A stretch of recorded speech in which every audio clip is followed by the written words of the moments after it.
If you've been diagnosed with tinnitus, there's a good chance someone has told you at least one of these things. It will probably go away all on its own. There's nothing you can do about it. You'll just have to learn how to live with it. Sometimes these words come from people who mean well, sometimes they come from doctors. But here's what I want you to understand. That advice is not just unhelpful. In 2026, it's outdated. And outdated advice has a real cost because it doesn't just shape what people believe, it shapes what people tolerate. I've had patients who sat across from me who've waited years because someone told them nothing could work. By the time they came in, the tinnitus wasn't just a sound anymore, it had gotten into their sleep, their focus, and their relationships. And that should just not be happening. If you're navigating hearing loss or struggling with ringing in your ears, then you've come to the right place. The All Ears Hearing and Tinnitus podcast is your go-to source for expert insights, real stories, and cutting-edge solutions in hearing health. We'll dive into the latest advancements in hearing healthcare, explore groundbreaking treatments for tinnitus, and offer practical tips for better hearing. Here to help you tune into a world of better hearing, here's your host from Timpanogos Hearing and Tinnitus, Dr. Layne Garrett. I'm Dr. Layne Garrett, founder of Tinnitus Hearing and Tinnitus here in Utah. I've been treating tinnitus patients for well over 20 years now. Today, I'm going through the 5 myths that I hear constantly, what the research actually shows, and what I think instead. That's what we do here. Myth number 1, it'll probably go away on its own. I understand why people believe this. If your tinnitus appeared out of nowhere, it makes sense to hope that it will leave the same way. And sometimes it does. If your tinnitus started after a single noise exposure like a concert or a firecracker and your hearing is otherwise normal, you have a real chance of spontaneous resolution. That's acute tinnitus and the prognosis is different. But once tinnitus has been present more than a few months, a study published in the European Archives of Otolaryngology found a full remission of chronic tinnitus is rare, and that tinnitus characteristics tend to remain stable over time rather than resolving on their own. Hoping it goes away is not a plan. It's a gamble, and the odds aren't in your favor once you're past that 3 to 6 month window. Here's what I think instead. Acute tinnitus warrants watchful waiting and hearing protection with smart lifestyle choices. Chronic tinnitus warrants an evaluation. Waiting another year does not improve your treatment options, it delays relief. Myth number 2, tinnitus is so loud it must be damaging my hearing. And this one's completely understandable. At 3 in the morning, dead quiet, it can feel like a jet engine or a smoke alarm that just won't shut off. Absolutely deafening. And then when we do psychoacoustic tinnitus testing, where we actually measure the sound, patients are almost always shocked. Research consistently shows tinnitus is typically about 5 to 15 decibels louder than their hearing when matched to an external sound. That's quieter than a whisper, quieter than your refrigerator. So why does it feel so loud? Because tinnitus isn't just an auditory event, it's a neurological one. The distress doesn't come from the volume, it comes from the meaning your brain assigns to it. The fight or flight response it triggers, the hypervigilance that locks your attention to it. 2 people can have the same tinnitus loudness and completely different impact on their lives. And if you're telling yourself it's damaging your hearing, tinnitus is a symptom of auditory system changes, not a cause of further damage. Here's what I think.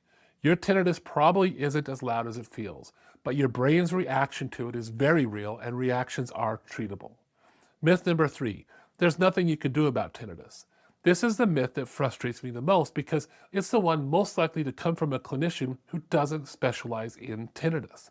I've had patients tell me, I didn't come sooner because I was told nothing could be done by the doctor or audiologist.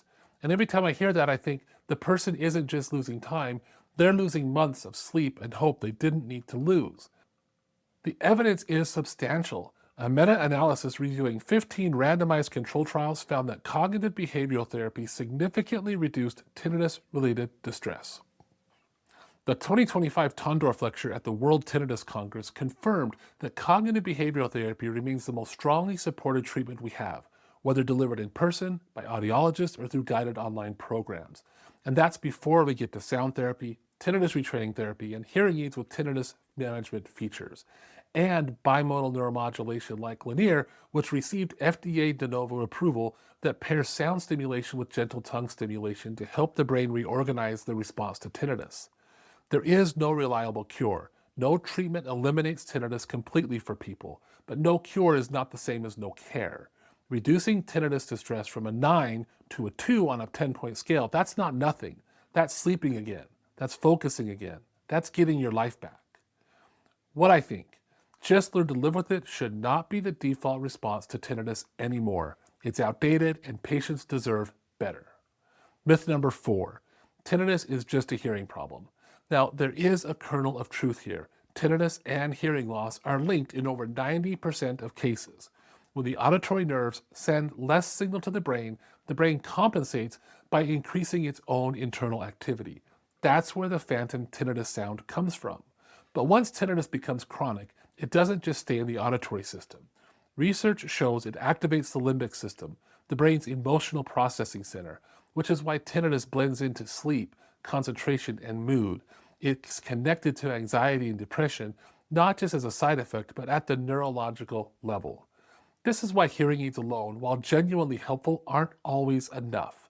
The best outcomes I see come from treatment plans that address the auditory piece and the psychological piece together.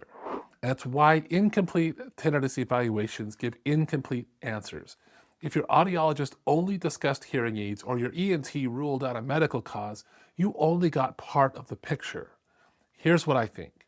Tinnitus management done well is multidisciplinary. The brain is involved. The treatment needs to be as well. Myth number 5, any audiologist can treat tinnitus. I say this carefully because I have a lot of respect for general audiologists. But tinnitus management is a specialty within audiology, and the training gap is real. Most audiology programs don't include deep tinnitus training. The certificate in tinnitus management from the American Board of Audiology exists precisely because there was a need for advanced, specialized training beyond standard coursework. For mild or uncomplicated tinnitus, a general audiologist who fits good hearing aids and provides solid counseling might be what you need. But if your tinnitus is significantly affecting your sleep, your concentration, or your relationships, you deserve more than that as a starting point. And whether the clinician holds the CHTM credential, ask whether the clinic offers cognitive behavioral therapy programs, sound therapy protocols, and validated outcome measures like the Tinnitus Handicap Inventory.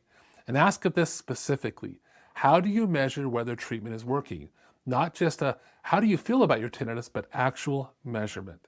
If those questions get blank stares, that's information for you. Here's what I think. Tinnitus severity should determine the level of specialty care. Significant distress from tinnitus deserves a tinnitus specialist. So there they are, the 5 myths, one common thread.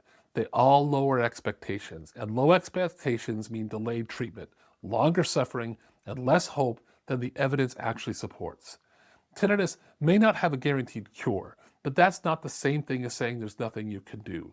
No cure does not mean no care, and anyone telling you otherwise in 2026 is behind the times. Now, I want to hear from you. Which of these myths were told to you? I read all of them, and it genuinely helps me understand what people are walking in with. If you want to go deeper on any of these topics, how cognitive behavioral therapy and tinnitus go together, what bimodal neuromodulation actually involves, and how hearing aids could help, all of that's in our free online learning center. No email required, and you can find a link in the description. And if you're here in Northern Utah and you've been told that there's nothing to be done for your tinnitus, and you want a real tinnitus evaluation from someone who specializes in this, we have clinics along the Wasatch Front. I'm leaving a link to make an appointment below. A world of better hearing and relief from tinnitus is within reach, and we're here to help.